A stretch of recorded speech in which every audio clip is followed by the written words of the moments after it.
Hello mga kakusina! Ako po ulit, si Ate Angel ng Kusina ni Angel. And for today's video, gagawa tayo ng dessert recipe na hinahanap kapag nasa lamesa na yan, lalo na ngayong Christmas season. Yan, so naglagay na tayo dyan ng 4 cups of water. And then, dito nagtutunaw lang ako ng buko pandan na jelly powder. Ito po ay 24 grams. Yan, so simutin natin to. And take note na hindi pa nakabukas yung apoy sa ating kalan. Maglalagay lang din tayo dito ng sugar. So, ito po ay 2 tablespoon yung ilalagay natin. Para dyan pa lang may lasa na yung mismong jelly na gagawin natin. And kapag natunaw na po yung ating dry ingredients, haluin lang po natin to continuously habang niluluto po natin yan, medium to low heat. 4 cups of water na inilagay natin para mas maparami po natin yung ating buko pandan jelly. So, lulutuin ko lang ito mga kakusina hanggang sa kumulo, and then after po nun, papakita ko sa inyo kung ano pa yung next procedure. By the way, yung ating palang all-purpose cream condensed milk ay inilagay ko na sa chiller kagabi pa para po naka-chilled na yun overnight, and mas mabilis po nating may enjoy agad-agad yung ating dessert kapag ganun po yung ginawa ninyo. So, habang hinahalo ko yan, please don't forget to like and follow yung ating Facebook page, Kusina ni Angel. Kung meron din po kayong Instagram, paki-follow na rin ako doon, Kusina ni Angel. At kung gusto niyo matuto pa ng iba pang mga recipes, o kaya naman, gusto niyo rin mag-share ng mga niluluto ninyo everyday, pwede kayong sumali sa ating Facebook group. Andyan lang po yan sa ating Facebook page. Dapat po kulong-kulo yung ating buko pandan jelly para po mabilis po yung mag-set. At yung iba kasi sa inyo, 'di ba, sinasabi ninyo hindi nagsiset yung inyong jelly mixture, siguro po dahil hindi siya nakakulo ng maigi. And ako po, continuous ko talaga siyang hinahalo para hindi siya namumuo lang sa bottom ng ating pan. At ayan na nga mga kakusina, kapag kumukulo na po yung ating mixture, pwede nyo na pong isalin ito sa inyong mga lagayan kasi po i-rest pa po natin yan para mas mag-set po iyan or mag-firm. Yan, so pwede na natin i-off yung apoy sa ating kalan basta pag nakita ninyo na nag-bubbles na doon and kumulo na po yung inyong jelly mixture. Yan, so salin lang natin to sa ating molder.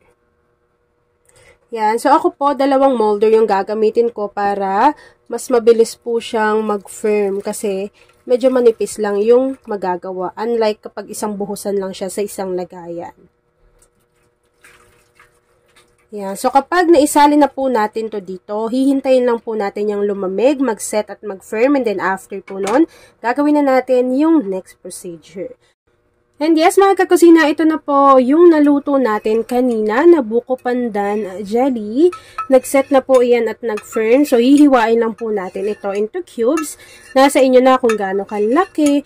Pero mas better sana kung medyo maliliit lang para mas marami and hindi mahirap nguyain or ngatain. So, hihiwain ko lang po ito lahat bago mag-ready na po tayo ng isang mixing bowl. Yan, so, yan po, isang lata pa lang. Tapos, ito yung pangalawang lata. Chilled overnight na yung ginamit ko para po mamaya, paghalo natin nito ay may enjoy natin yan agad-agad.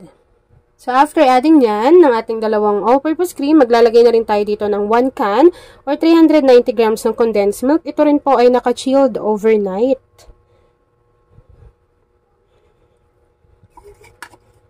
After adding ng ating all-purpose cream, pati ng ating condensed milk, haluin lang po muna natin ito.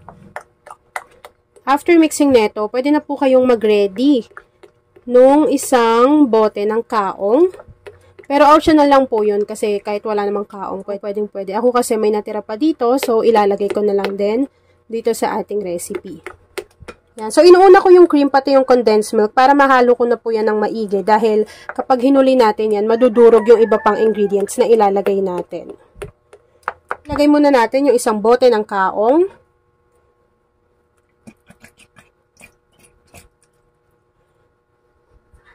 Kalahating bar ng keso. Ito po yung magpapabalanse ng lasa ng ating dessert dahil 'di ba ang keso ay medyo may alat factor. So hindi na tayo maglalagay ng asin, ito na lang po at hihiwain niyo lang ng ganyang kaliliit para hindi nakakaumay.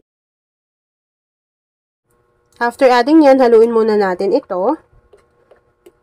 After mixing, maglalagay lang po tayo dito ng 3 piraso ng buko. So maliit lang kasi yung buko pero pwede niyo namang dagdagan yan. Sasabihin niyo lang po ay yung pang salad na buko. bago haluin ulit natin to. Diba? Iba talaga kapag naka-chilled na rin siya kasi makapal pa rin yung consistency, oh. Kapag nailagay na natin at nahalo na natin yung buko dyan, tsaka po natin ilalagay yung ginawa natin na buko pandan jelly. Yan, so ilagay nyo lang yun dyan lahat. Yan, so sakto lang yan dyan.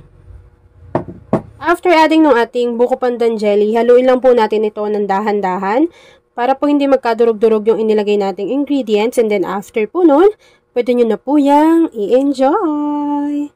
And yes mga kakusina, gumawa rin po pala tayo ng buko pandan na dessert pero walang buko or walang real na buko. Kung gusto nyo yun, pwede nyo yung hanapin sa ating Facebook page, YouTube channel, Instagram, pati sa TikTok.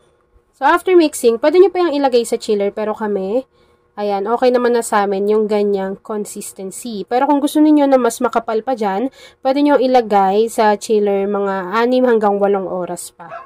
At ayan na nga mga kakusina, tapos na naman po ang ating easy and creamy na buko pandan salad. Kung nagustuhan mo yung ating video, please like and share this video. At kung hindi ka pa nakakapag-subscribe sa aking YouTube channel na Kusina ni Angel, please click subscribe button, click mo na yung notification bell. Click all para lagi kang updated sa bawat ina-upload kong mga videos. Yun lang mga kakasina. Thanks for watching and enjoy this video. Look at that. Sobrang creamy. Share mo na yung ating video lalo na kung isa ka din sa dessert lover.